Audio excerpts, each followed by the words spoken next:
Okay, so we are here with First Selectman of Portland, Ryan Curley. And Ryan, I'd like to thank you for joining us. Thank you for having me, Carl. Happy to be here. Excellent. So, um, our first question, and nobody knows my interview style yet. So, I'm a hard hitting interview guy.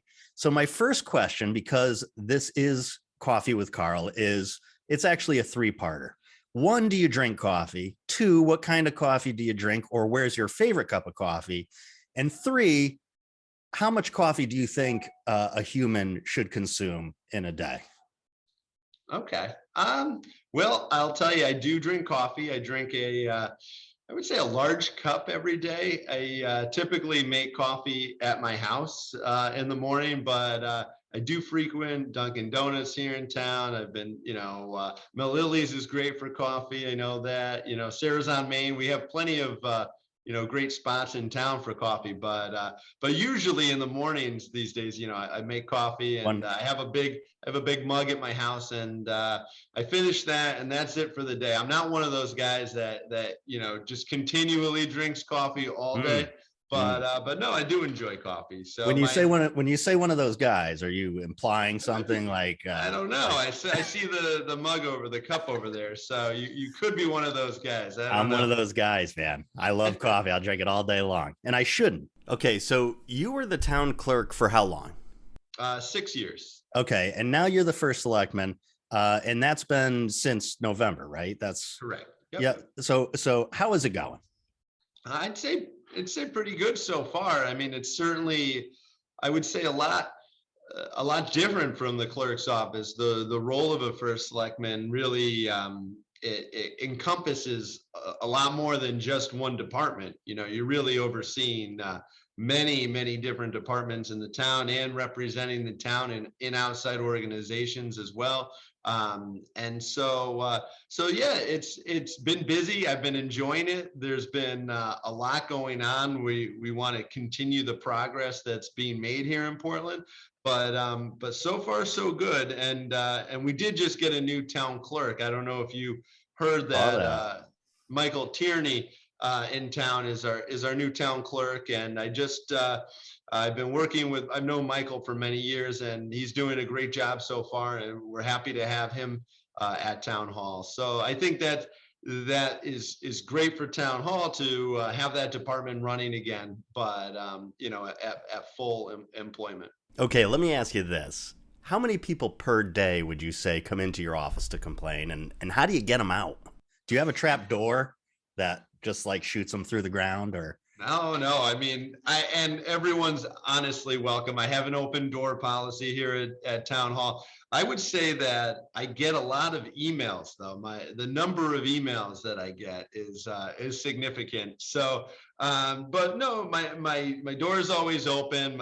People will call me with the situations or email me or send me a Facebook message. I mean, I would say I'm fairly easy to get a hold of. So yeah, if someone wants to tell me something or really anything, they can get a hold of me. yeah, you're a really accessible guy, which I think a lot of people like. That's what I've heard from some of the other residents in town, that appreciate that about you.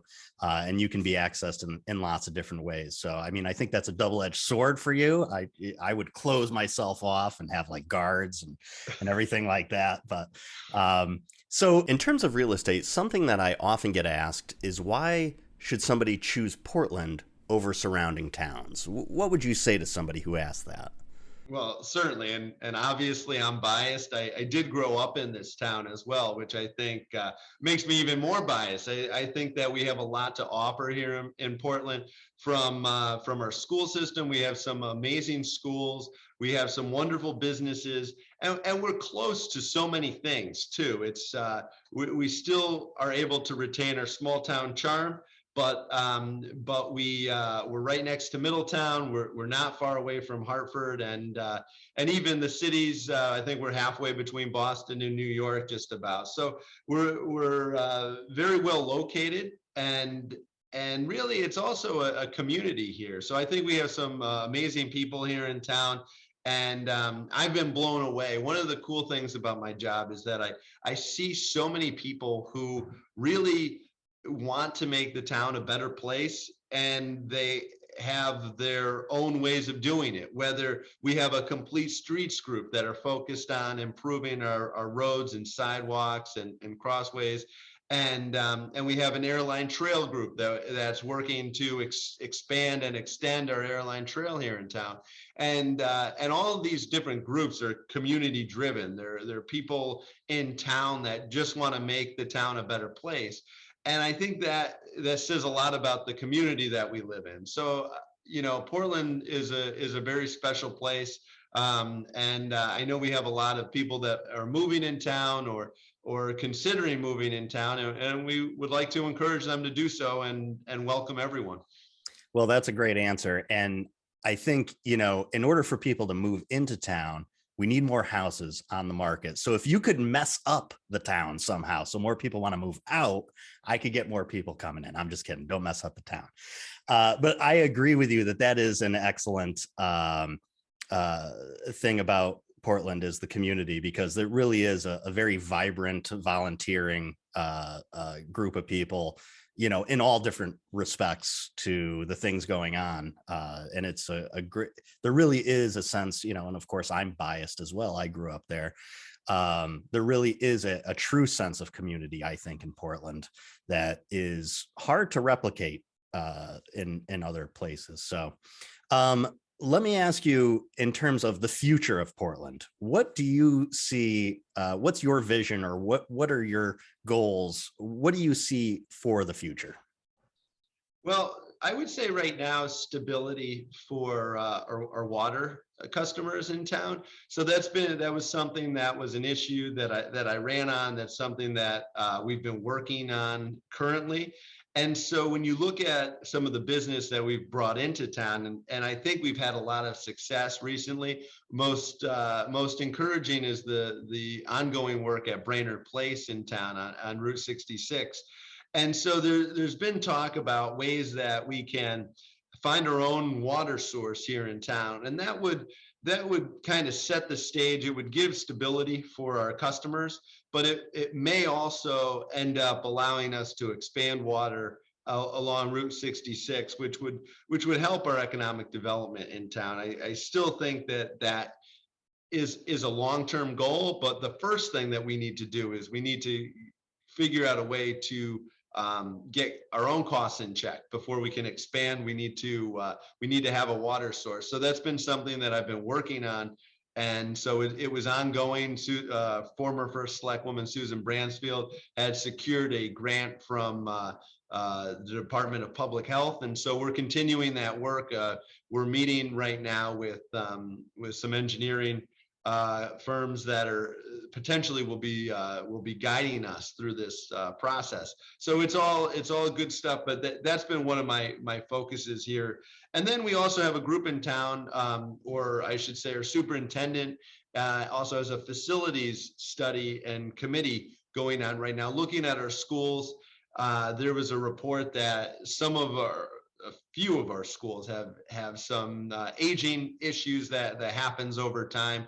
And so we're looking at ways that we can address all of that. And we're looking to have this report that will be submitted to both the Board of Education and the Board of Selectmen in June. So that's going to give us kind of a guideline for where the future of our schools should be headed to. So those are the two biggest issues right now: water, Gotcha. Water, and the future of our schools. Yeah, and I think that water is kind of a double combination issue, right? So it's like working on our infrastructure, getting our house in order, but at the same time looking at the future in terms of development and helping to bring in some businesses along that Route 66 corridor, which obviously the more commercial that can come, it can help take the burden of taxes off some of the taxpayers and grow the grand list and all that good stuff. So that's awesome. Yep. Now, let me ask you this question that I've been pondering all morning. Would you rather fight 100 duck-sized horses or one horse-sized duck, and why? Definitely 100 duck-sized horses. Okay. And why is that? Well, for one, I'd be interested to see what a miniature duck-sized horse would look like, and then 100 of them. I mean, I don't know. Maybe Yeah. 100 of them could take me, but I think I could. I think I could pull through that, Carl. Well, that's an interesting question. That's an interesting answer. I think you're wrong. The horse-sized duck is the correct answer because potentially you could lasso it and tame it and ride it, a la Battle Cat and He-Man. Well, at least that's my thoughts on it. But it's an interesting point of view. I do want to thank you for coming on the show, Ryan. I know you got a ton of stuff to do. You're very busy. Any parting thoughts or anything you want to say to all of our 10 viewers? No, thank you for having me, Carl, and we'll continue to get work done here, and hopefully we'll continue to have a lot of progress here in town. That's for sure. Awesome. Thanks, Ryan. Hey, have a good one. Thank you, Carl. All right.